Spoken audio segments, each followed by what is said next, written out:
Assalamualaikum warahmatullahi wabarakatuh.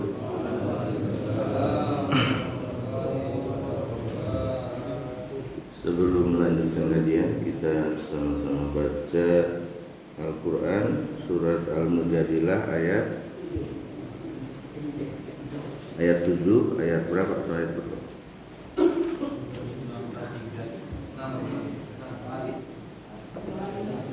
Ayat 6, ayat 7. Baik. Ayat 7 berarti halaman 543. Sudah ada ya?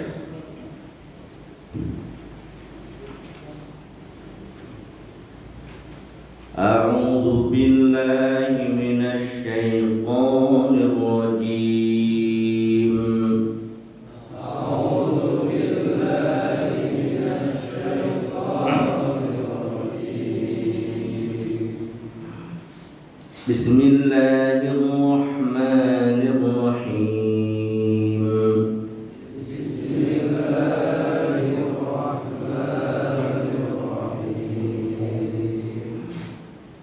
Alam tara anna Allah ya'lamu ma fis samawati wa ma fil ardh. Alam tara anna Allah ya'lamu ma fis samawati wa ma fil ardh. Ma yakunu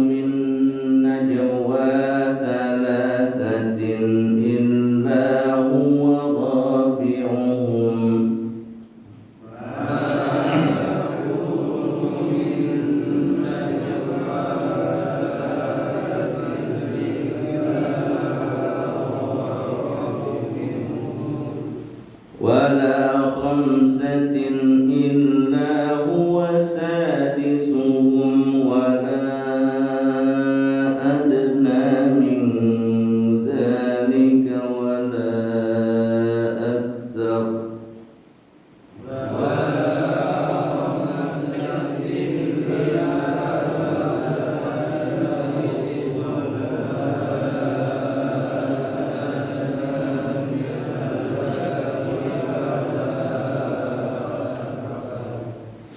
ولا أكثر إلا هو معهم أينما كانوا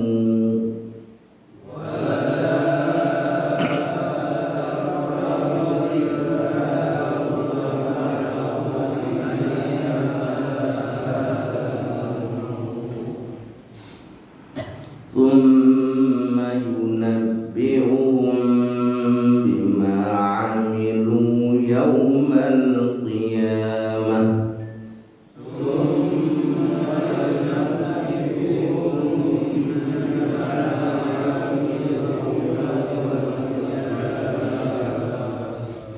إن الله بكل شيء عليم. إن الله بكل شيء ألم تر إلى الذين نهوا عن النجوى ثم يعودون لما نهوا عنه. ألم تر إلى الذين نهوا عن النجوى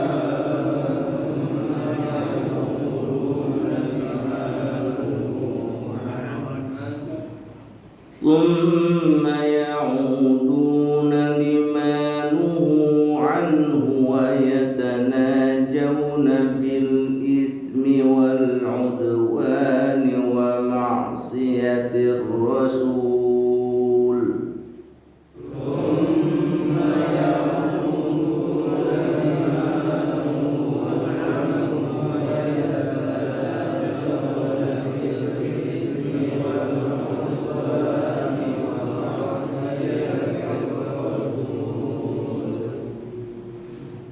وإذا جاءوك حيوك بما لم يحيك به الله ويقولون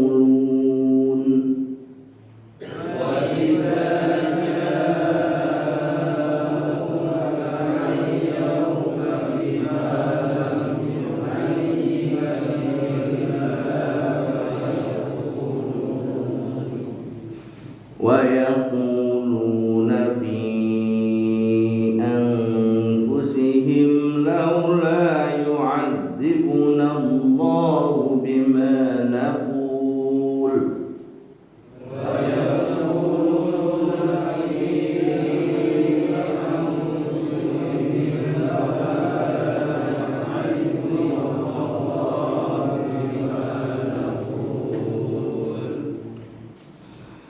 حسبهم جهنم يصلونها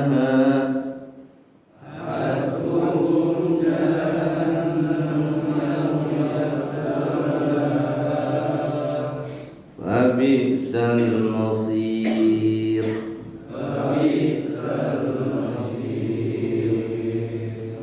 يا أيها الذين آمنوا إذا تناجيتم فلا تتناجوا بالإثم والعدوان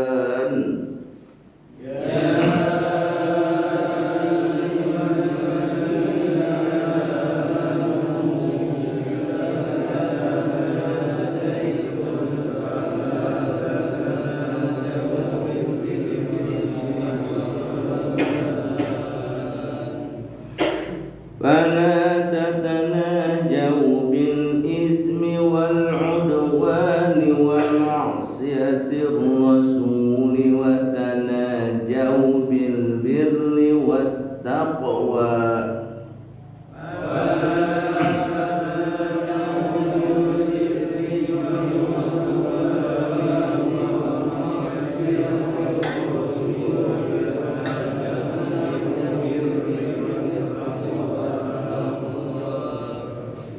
واتقوا الله الذي إليه تحشرون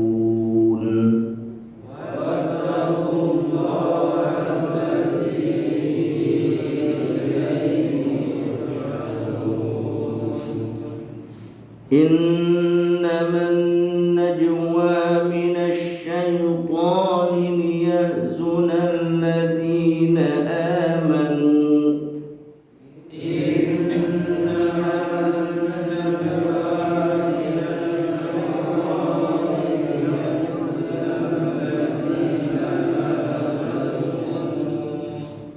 ليحزن الذين آمنوا وليس بضارهم شيئا إلا بإذن الله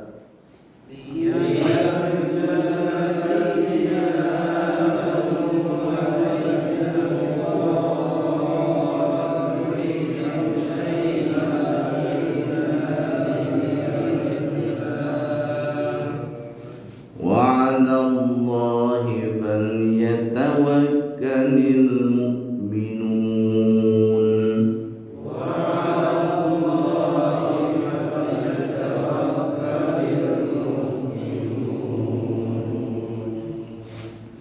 يا أيها الذين آمنوا إذا قيل لكم تفسحوا في المجالس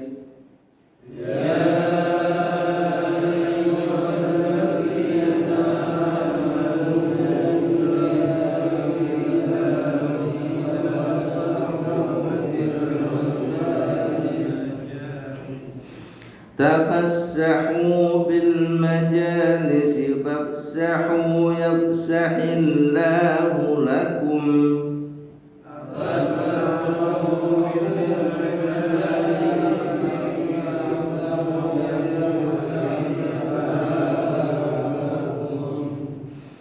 وإذا قيل انشزوا فانشزوا يرفع الله الذين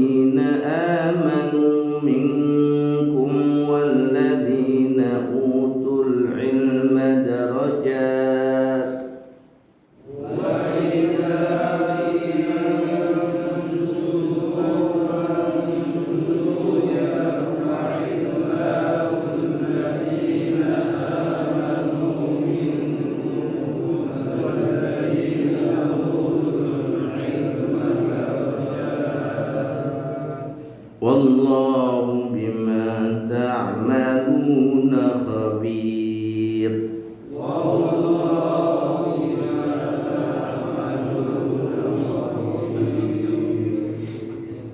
Sadaqallahul azim.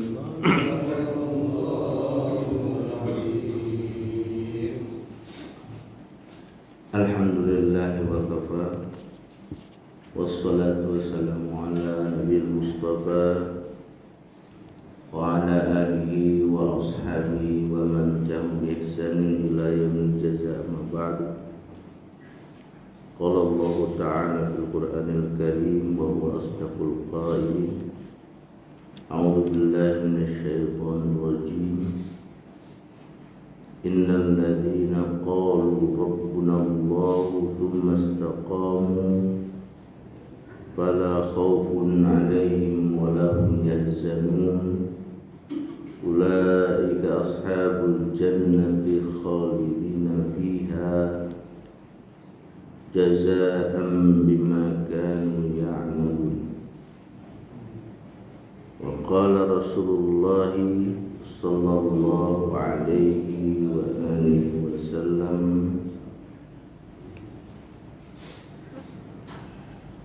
innal muqsitina indallah ala manabira min nur an yaminir rahmani azza wa jalla wa kilta yadayhi yamin alladzina ya'diluna fi hukmihim wa ahlihim wa ma walau.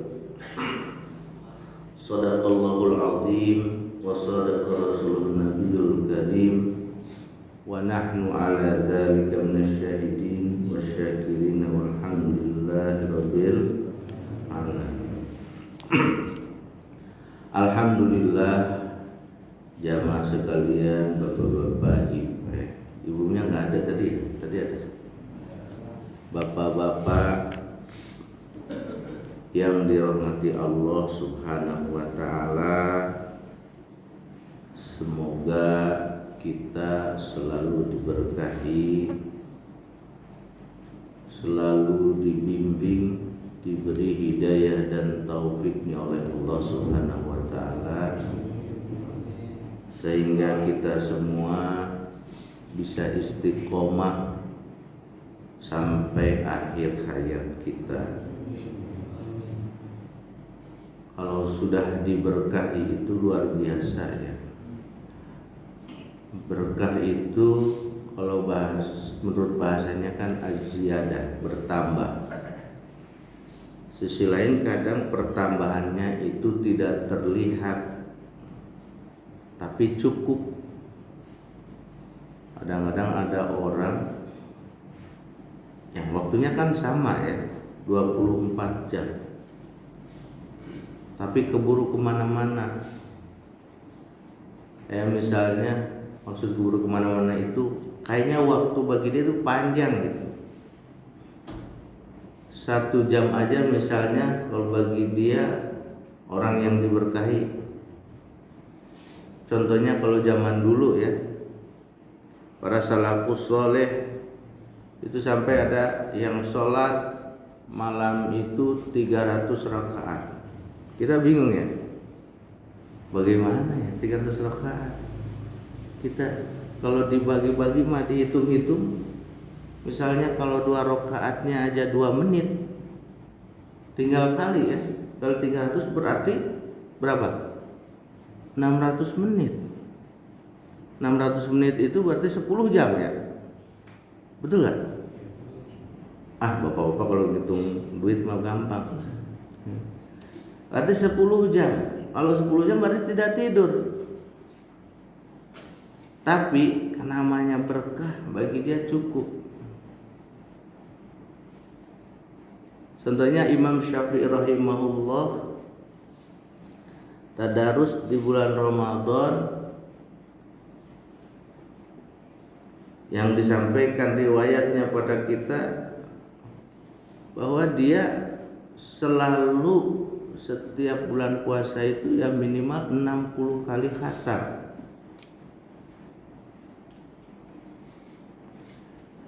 Dan jangan kita bayangkan Imam Syafi'i itu duduk aja di masjid. Enggak. Dia juga sama. Yang ngajar, yang nyari kehidupan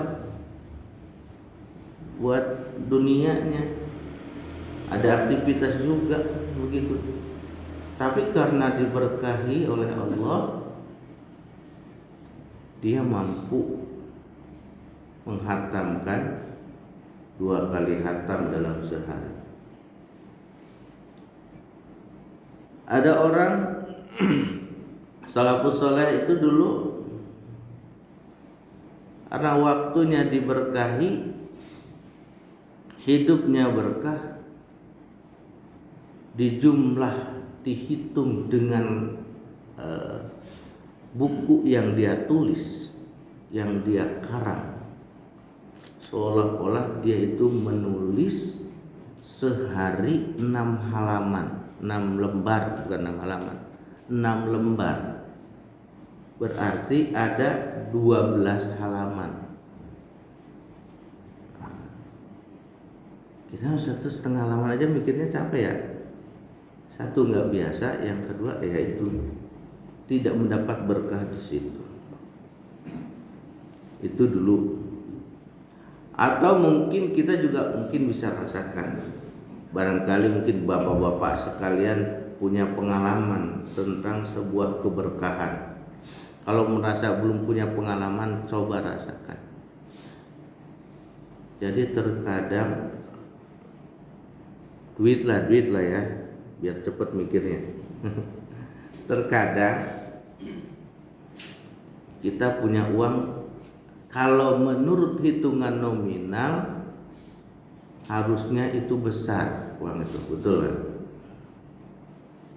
Tapi nggak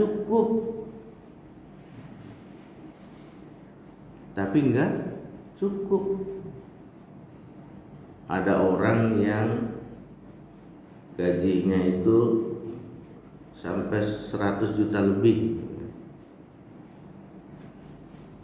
bahkan mungkin karena merasa gede gajinya kan dia punya asuransi.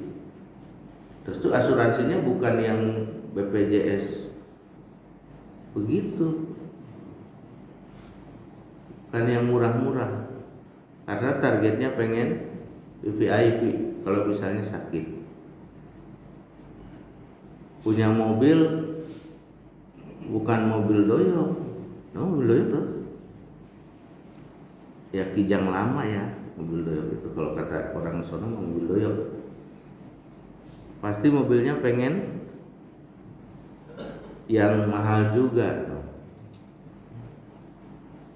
Punya rumah nggak mungkin di TRP, pengen pindah dong ke kota wisata.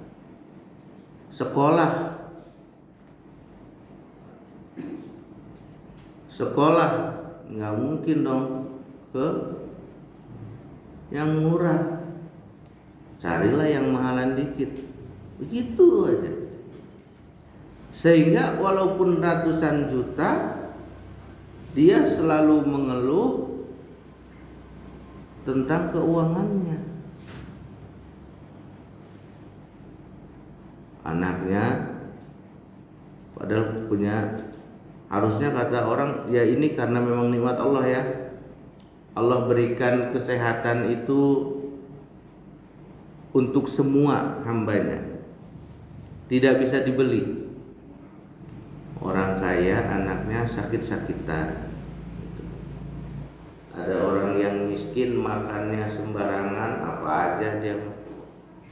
Kadang-kadang nasi udah mau basi, lauknya juga udah agak bau, udah berjamur dimakan biasa aja. Nah begitu. Jadi sifatnya berkah itu akhirnya walaupun sedikit tapi Allah berikan kecukupan.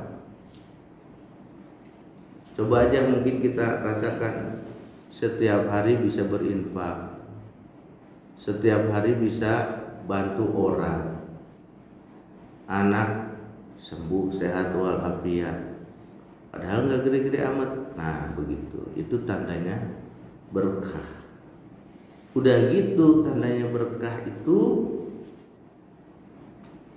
alhamdulillah Allah mudahkan langkah-langkah kita untuk hadir di masjid, untuk ikut majelis taklim, lumayan.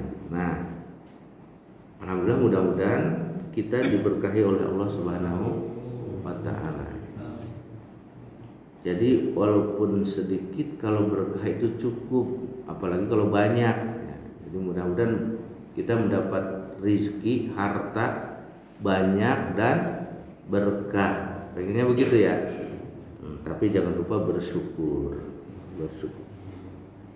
Salawat dan salam kita sama-sama sampaikan pada Nabi kita, Nabi Muhammad Sallallahu Alaihi Wasallam, pada keluarganya, para sahabatnya, dan juga mudah-mudahan kita semua menjadi umatnya yang dipanggil oleh Rasulullah Sallallahu Alaihi Wasallam.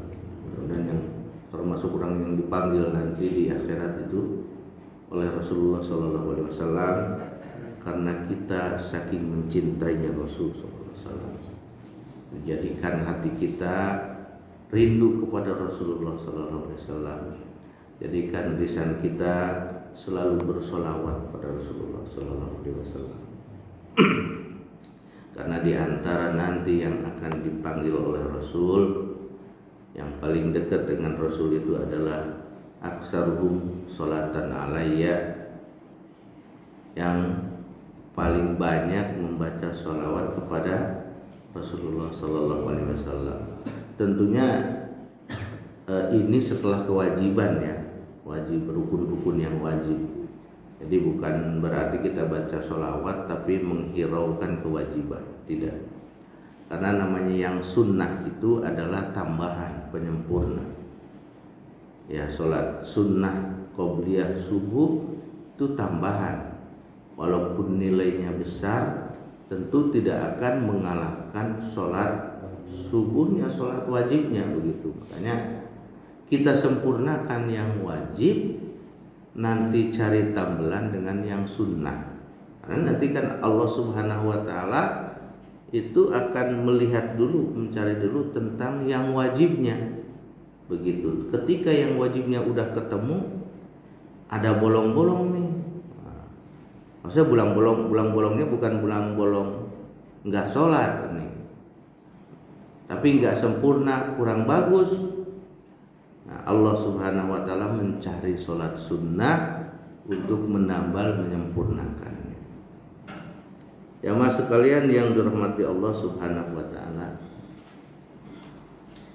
tema kita kali ini adalah bersikap adil dan moderat, atau apa ya, masa adil ya, tidak itu tengah-tengah dia.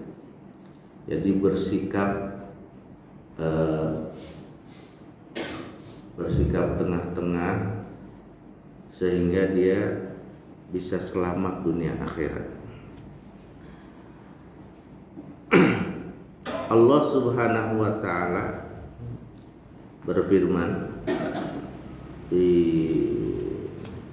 surat An-Nahl ayat 90, Innallaha ya'muru bil 'adli wal ihsan wa ita'i dzil qurba. Allah Subhanahu wa taala memerintahkan kepada kita, memerintahkan untuk bersikap adil dan juga al-ihsan, berbuat baik, wa ita'i dzil qurba, dan berbaik, bersilaturahmi kepada kerabat. Jadi kalau lihat di sini, karena memang perintah Allah, maka bersikap adil itu adalah satu kewajiban bagi manusia, wabil khusus bagi umat muslimin. Pak muslimin juga, halo, wajib adil sama. Nah, Pak Mumut juga sama, walaupun dia bukan muslimin. Jamaah sekalian yang dirahmati Allah Subhanahu wa taala, walaupun kalau dibaca di tafsirnya tentang kata adil yang ada di ayat ini, dilihat bahwa sebagian memaknai al-adlu itu adalah membaca syahadat. Jadi menjadikan diri kita sebagai hamba Allah Subhanahu wa taala. Tapi secara umum bahwa Allah memerintahkan adil, bersikap adil. Ayat lain Allah Subhanahu wa taala juga berfirman di surat Al-Hujurat ayat 9, wa aqsitu innallaha yuhibbul muqsitin. Wa aqsitu innallaha yuhibbul muqsitin. Kata Allah, wa aqsitu, bersikap adillah kalian, berbuat adillah kalian, innallaha yuhibbul muqsitin, sungguh Allah mencintai orang-orang yang berbuat adil. Jadi wa aqsitu itu fi'il amar. Fi'il amar itu fi'il menunjukkan perintah. Jadi kita diperintahkan untuk bersikap adil, dan Allah tutupi akhir ayatnya dengan innallaha yuhibbu al-muqsitin. Allah mencintai orang-orang yang adil. Adil di mana? Ya, adil pada dirinya, adil di dalam berhukum kepada Allah Subhanahu wa taala. Kalau ayat ini sangat lebih berkaitan banget dengan masalah hukum, karena sebelumnya itu menceritakan tentang islah. Innamal mu'minuna ikhwatun. Wa aslihu baina akhwaikum, itu sampai akhirnya wa aqsitu innallaha yuhibbul muqsitin.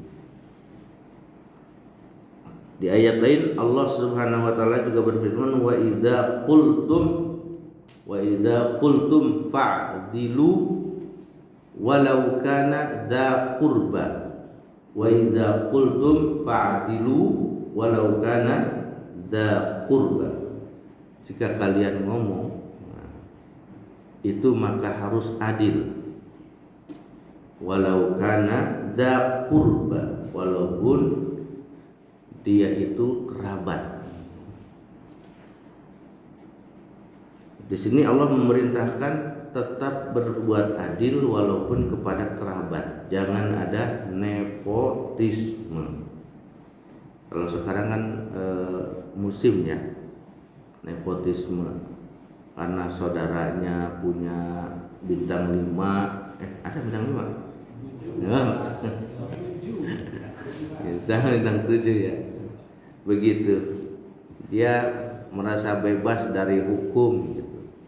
Kalau dihukum pun cuma pura-pura doang dipanggil, atau mungkin begitulah.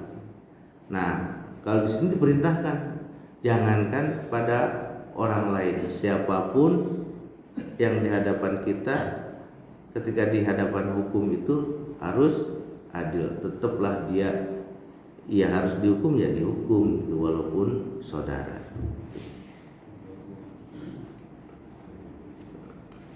Kan sekarang banyak yang begitu, banyak banget yang begitu. Para pejabat banyak yang merasa bebas-bebas aja gitu, berbuat semaunya, padahal Allah Subhanahu wa taala memperhatikannya. Di ayat lain Allah Subhanahu wa taala berfirman, innallaha ya'murukum an tu'addul amanati ila ahliha wa idza hakamtum bainan nasi an tahkumu bil adl. Allah Subhanahu wa taala memerintahkan pada kalian an tu'addul amanat, untuk menjalankan amanah.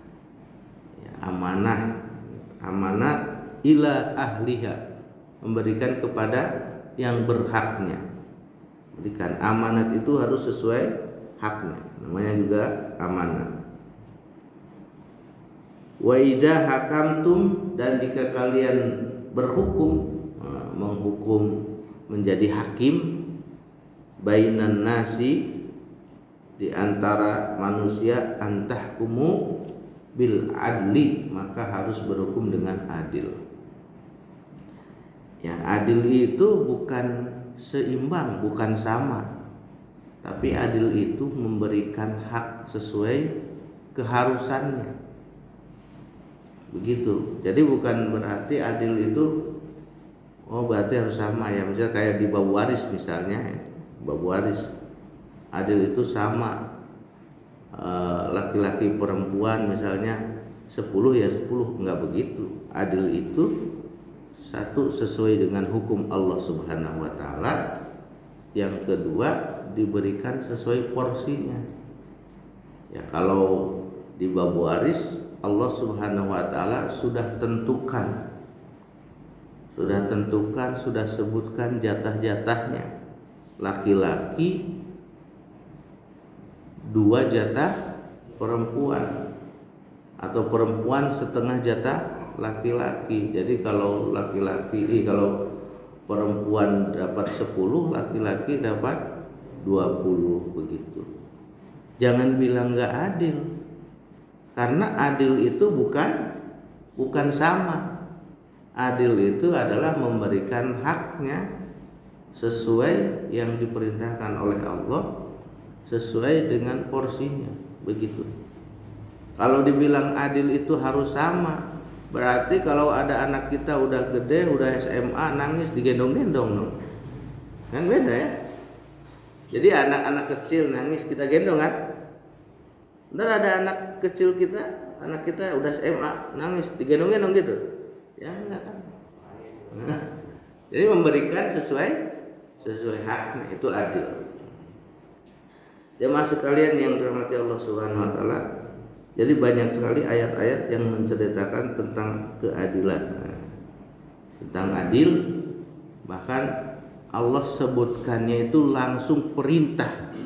Kayak tadi wa aqsitu, perintah langsung.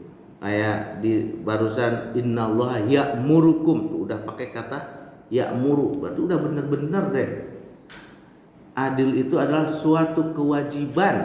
Adil itu adalah suatu kewajiban, walaupun mungkin tidak termasuk, bukan mungkin ya, tidak termasuk rukun Islam, tidak termasuk rukun iman, tapi adil itu tetap adalah kewajiban yang harus kita laksanakan.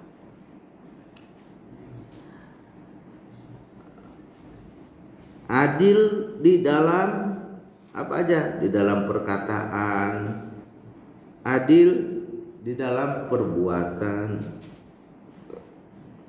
Pokoknya tidak dianggap adil itu kita tidak mengikuti hawa nafsu gitu. Tidak sesuai selera, tidak asal-asalan. Rasulullah Shallallahu alaihi wasallam di dalam hadis menyampaikan tentang keutamaan orang yang adil,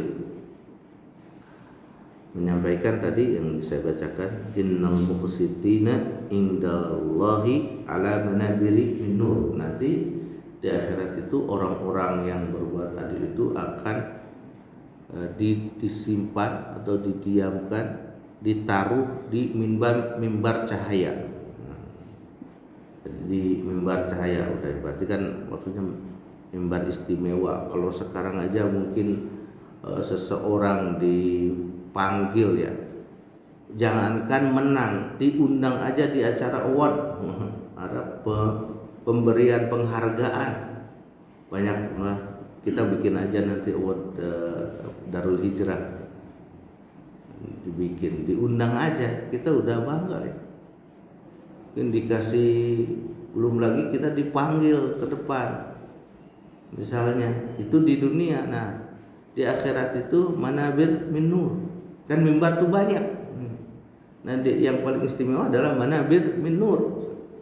Selain dari cahaya, kan orang melihat cahaya gimana gitu kan, apalagi di akhirat nanti ya.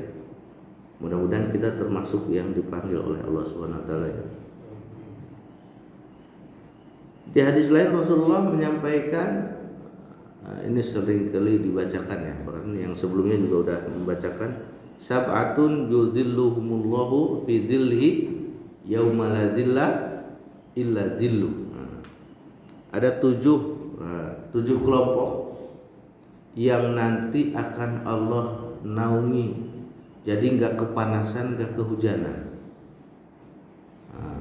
Kan di akhirat nanti, di yaumil kiamah itu kan selain matahari dekat, dan juga diriwayatkan ada 7 ya, mataharinya bawahnya juga dari perak.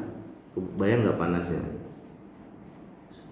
Matahari itu dekat dari kepala kita. Kalau sekarang kan beribu-ribu kilo, nanti itu lebih dekat di akhirat itu. Pasti kan kebayang panasnya luar biasa banget. Berkeringat tentu. Ya, diriwayatkan itu kan ada orang yang sampai berenang-renang di keringatnya. Tergantung dosanya. Nah, ini ada 7 kelompok orang yang nanti di akhirat itu dia akan dipayungi oleh Allah sehingga dia tidak kepanasan. Poin pentingnya kalau yang di sini adalah imamun adil, pemimpin yang adil. Yang adil itu ya tadi ya, menjalankan amanah, menghukum sesuai ketentuannya, apalagi sudah sinkron hukumnya dengan hukum Allah Subhanahu wa taala, begitu kan. Jadi tidak tadi nepotisme, tidak menang-menang keluarga, begitu. Itu satu, imam adil. Yang kedua, pemuda yang rajin beribadah kepada Allah Subhanahu wa taala. Ini kita masih pemuda atau udah tua? Muda ya. Kalau lagi bertanya muda. Kalau suruh yang lain, yang muda-muda aja dulu dah gitu. Itu yang kedua, pemuda yang rajin ibadah pada Allah. Yang ketiga, rajulun mu'allakun bil masajid. Seseorang yang hatinya udah kecantol ke masjid gitu. Karena kalau di rumahnya nggak ada AC, di masjidnya ber-AC, adem. Enggak, maksudnya udah mulazamah ke masjid, sholat berjamaah, saya udah niatkan diri untuk sholat berjamaah di masjid. I'tikaf. Pokoknya kalau lihat masjid kotor itu nggak enak, langsung dibersihkan, disapuin gitu. Sekarang kan udah ada marbot, bayarin marbotnya, bantuin, isi sedekah tuh buat marbot. Ada yang bangun masjid, infak walaupun sedikit. Ya kan nggak mesti harus satu masjid. Ya kan? Ada hadis riwayat yang sahih itu kan, walaupun segede kandang burung, kita ikut andil untuk bangun masjid, Allah akan buatkan rumah di surga. Jadi bapak-bapak sekalian, kalau lewat yang itu, saya juga masih belum bisa itu ngamalin ya. Jadi kalau lihat ada orang yang nyari sumbangan pembangunan, ya baik sairun yang di jalan maksudnya, atau mungkin yang datang ke rumah, atau mungkin lihat di WA tuh ada yang ngajak, sumbang semampunya kalau kita punya. Ya, kalaupun nggak punya, kita niatkan ya Allah pengen. Jadi semoga saja dengan begitu kita di akhirat nanti itu rumah kita banyak di surga. Bukan hanya dalur hijrah doang, tapi ternyata di setiap pojokan-pojokan surga jatah kita, mudah-mudahan ya. Jadi gitu rumahnya banyak karena kita nyumbang, selalu nyumbang, memberikan, menitipkan. Tapi ya kalau ada hutang, bayar hutang dulu. Nah, itu ya. Di antaranya rajulun mu'allakun bil masajid. Jadi orang yang cinta masjid, makanya bikinlah remaja masjid. Biar cinta masjid. Yang sampai kita dekat ke masjid tapi nggak tahu masjid. Naudzubillah ya. Alhamdulillah ini jamaah sekalian luar biasa. Kalau di TRP mah nggak ada yang begitu. Ya pada tahu masjid. Alhamdulillah. Yang keberapa tadi?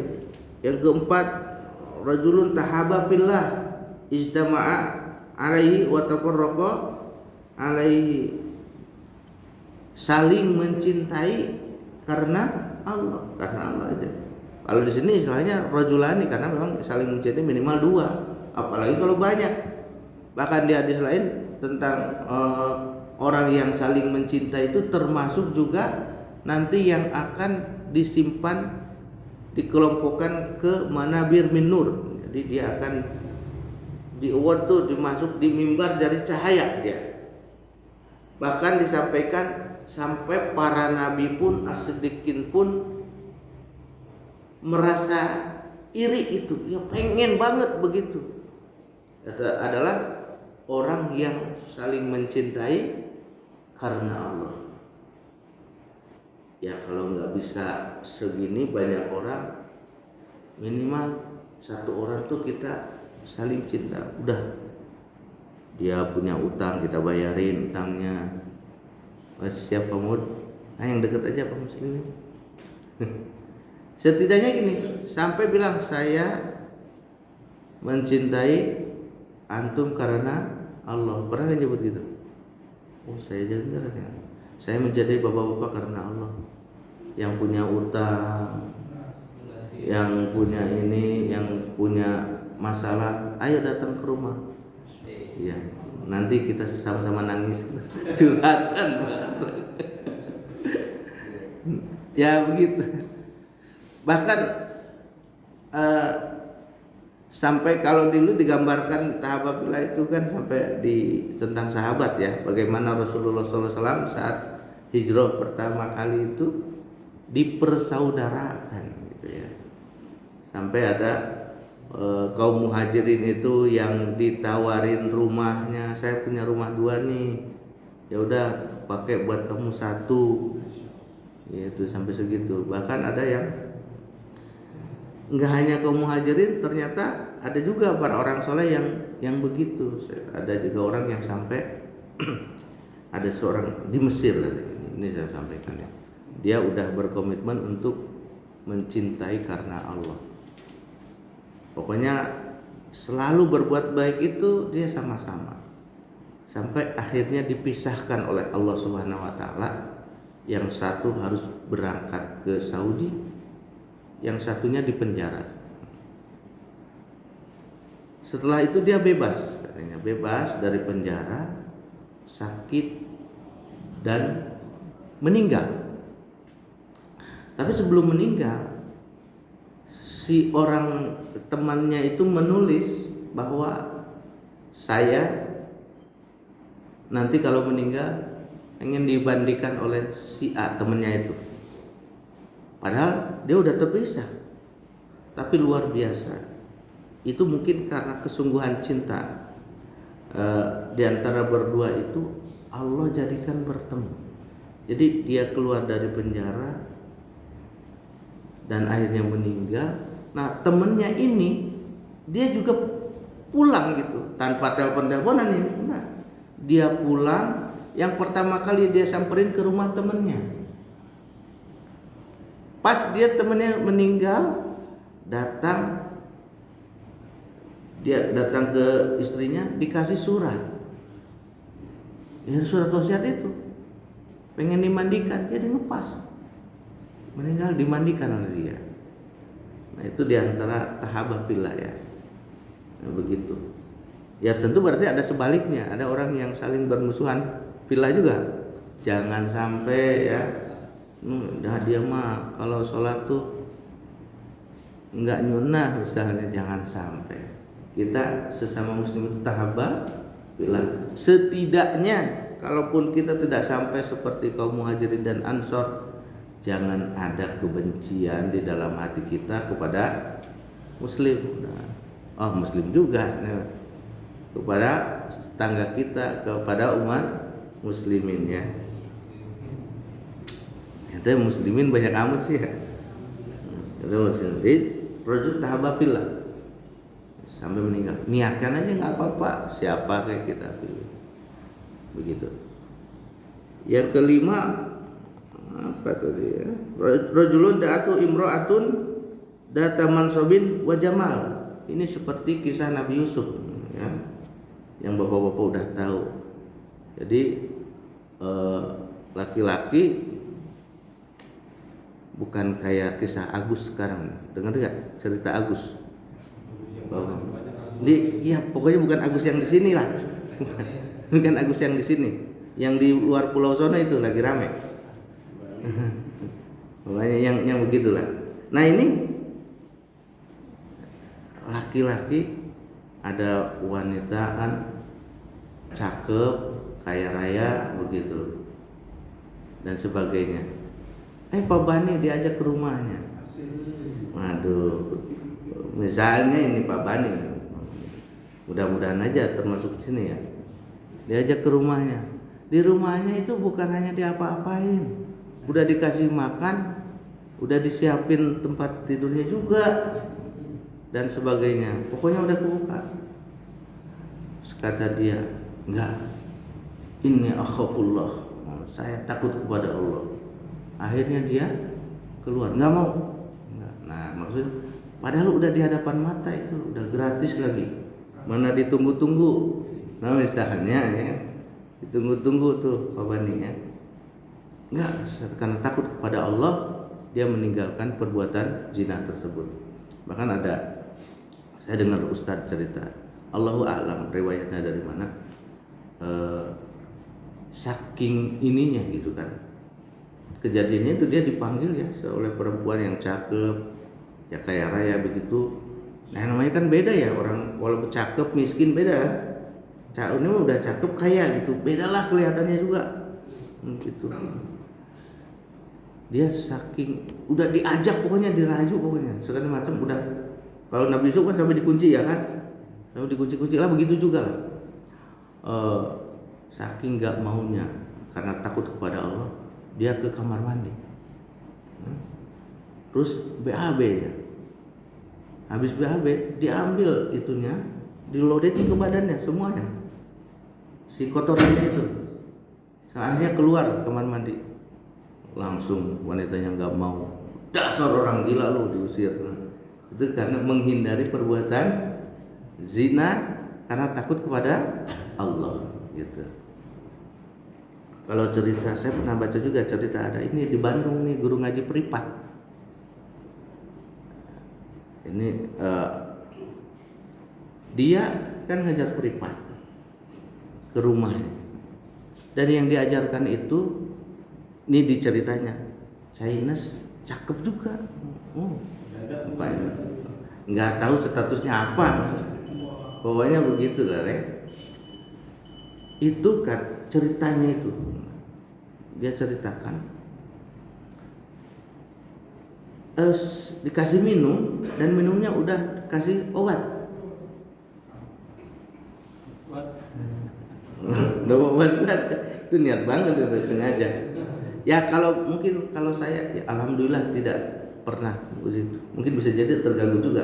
Kalaupun saya terganggu nggak bakalan cerita di sini. Gitu ya. Jadi dia dikasih minum, pokoknya ngajar ngaji itu nggak biasanya itu perempuan itu.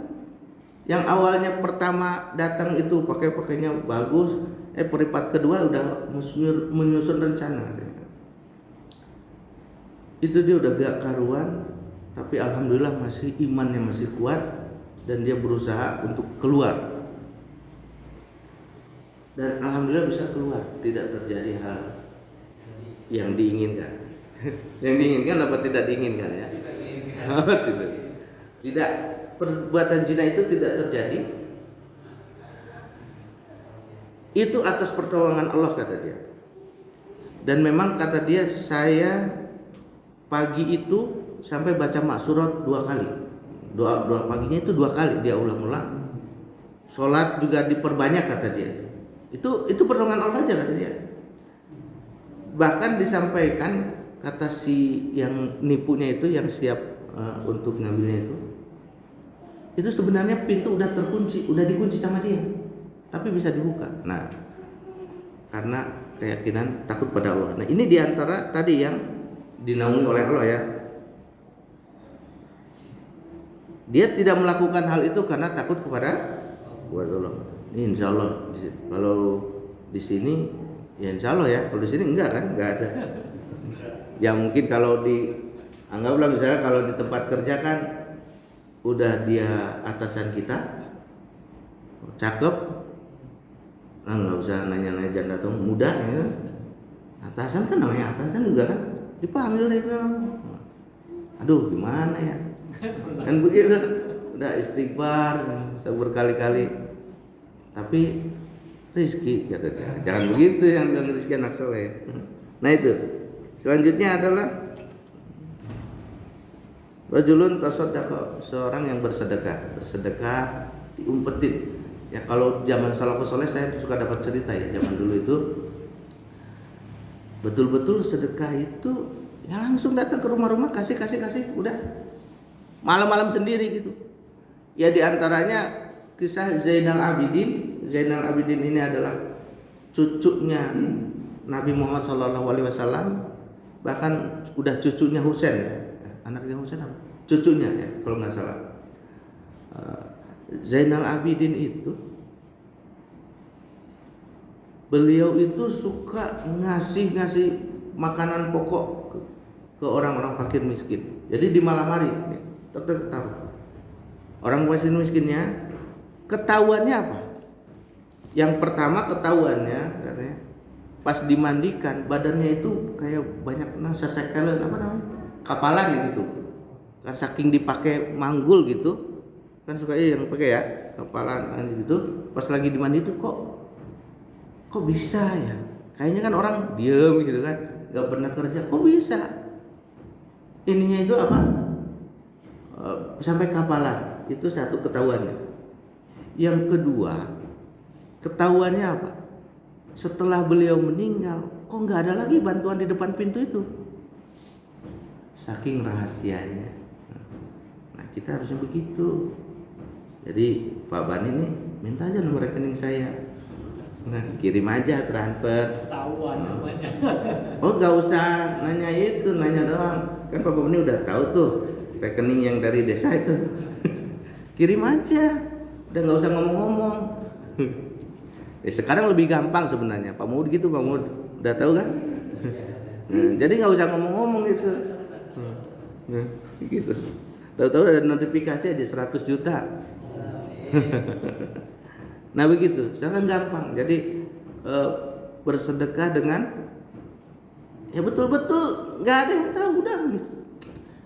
Terutama mungkin apalagi keluarga kita tahu kan nomor HP-nya kan, sedekah isi aja pulsa 20.000, 10.000, apalagi orang tua udah dah isiin, gak usah ngomong-ngomong. Ini mah kita baru ngisi 10.000 aja ngomong, mak tadi diisiin pulsa mah 10.000 mak, ntar kalau ada pisang sisain. Gitu jangan gitu ya. Nah ini poin pentingnya sih di imamun adil sih ya, cuman sekalian lewat. Yang penting ada di imam yang adil karena perintah tentang keadilan. Udah lewat sedikit lagi. Yang pertama, adil itu ada adil kepada Allah Subhanahu wa taala. Adil dengan Allah itu kita mempersembahkan diri kita, mentauhidkan Allah Subhanahu wa taala. Karena kita milik Allah, udah harus ngikutin perintah Allah Subhanahu wa taala. Tidak boleh syirik, tidak boleh menduakan Allah Subhanahu wa taala. Yang kedua, adil di dalam berhukum. Adil di dalam berhukum di antara manusia, berikan haknya sesuai porsinya, sesuai keharusannya. Yang ketiga, sayang. Ini saya mau sebutin juga bapak-bapak nggak ada di sini. Adil di antara istri-istri, tapi ada anak-anak. Bapak punya anak ya, harus adil dengan anak-anak ya. Jangan sampai terjadi tidak adil. Ya dikhawatirkan maksudnya baik anak itu anak dari yang kedua atau dari yang ketiga, yang keempat, tetap aja itu anak kita. Oh bukan anak kita, anak bapak. Saya kan baru satu. Yang keempat, adil di dalam ucapan. Ya ucapan kita dijaga. Jangan sampai bersaksi yang tidak baik. Kalau tidak tahu ya bilang tidak tahu, jangan sok tahu. Yang kelima, adil di dalam akidah, yaitu selalu mengucapkan yang hak dan juga yang benar. Tidak ada suatu pun apapun di dalam hati kita kecuali kebenaran. Jadinya kalau udah adil itu insya Allah akan tenang. Di antaranya suatu ketika Raja Kaisar itu mengutus seseorang pada Umar bin Khattab. Dia kan yang ada di bayangan itu, utusan Raja Kaisar itu namanya raja ya, namanya pemimpin, pasti istananya megah gitu, dijaga, ada bidadarinya. Sampai dia datang ke Madinah, dia nanya, mana raja kalian? Gitu kan. Kata orang Madinah, di sini nggak ada raja, adanya Amirul Mukminin. Oh, di mana rumahnya? Dia cari-cari itu, muter rumah, nggak ketemu. Sampai akhirnya dia lihat ada yang nunjukin, oh Umar lagi tidur di bawah pohon, bahkan nggak pakai tikar, dia tidur. Dia kaget. Seketika itu dia berubah cara berpikirnya. Karena biasanya berpikir raja itu kan pasti ada istananya, dijaga ketat dan luar biasa. Sampai dia bilang, hakamta fadalta panimta. Kamu itu ya Umar, wahai Umar, kamu itu berhukum dengan adil. Maka merasa aman udah dia. Umar bin Khattab nggak ada yang jaga, udah tidur nyantai banget kayak orang biasa gitu. Nah, itu diantara kalau keadilan itu sudah tiba. Ya diantaranya juga kalau dulu di zaman Umar bin Abdul Aziz ya, yang dikatakan khalifah kelima. Saking adilnya ditandai diantaranya yang biasanya serigala itu makan apa? Suka nyolong kambing itu, pas lagi Umar bin Abdul Aziz nggak ada serigala yang nyolong kambing. Bahkan orang Baduy yang lagi gembala kambing itu mengetahui meninggalnya Umar bin Abdul Aziz, turunnya Umar bin Abdul Aziz, itu ada gembala yang nyuri kambing. Nah, diantaranya ya jamaah sekalian, itulah bersikap adil. Jadi bersikap adil itu perintah, suatu kewajiban ya, walaupun bukan rukun Islam tapi kewajiban. Allah memerintahkan kepada kita untuk selalu bersikap adil. Mudah-mudahan kita semua termasuk pada golongan orang-orang yang adil nanti, dan sehingga kita dikumpulkan oleh Allah di surganya, surga tertinggi. Mohon maaf atas segala kesalahan, sangat banyak yang salah, itu dari kebodohan saya, yang benarnya dari Allah Subhanahu wa taala. Semoga saudara kita yang sedang sakit diberi kesembuhan oleh Allah, yang sedang memiliki kegundahan atau kebingungan diberi kebahagiaan oleh Allah Subhanahu wa taala. Kita semua juga dimudahkan segala urusan kita, mudah menggapai segala cita-cita, dan kita semua termasuk hamba Allah yang akan dimasukkan ke dalam surganya. Adanallahu wa ikum ajmain. Assalamualaikum warahmatullahi wabarakatuh.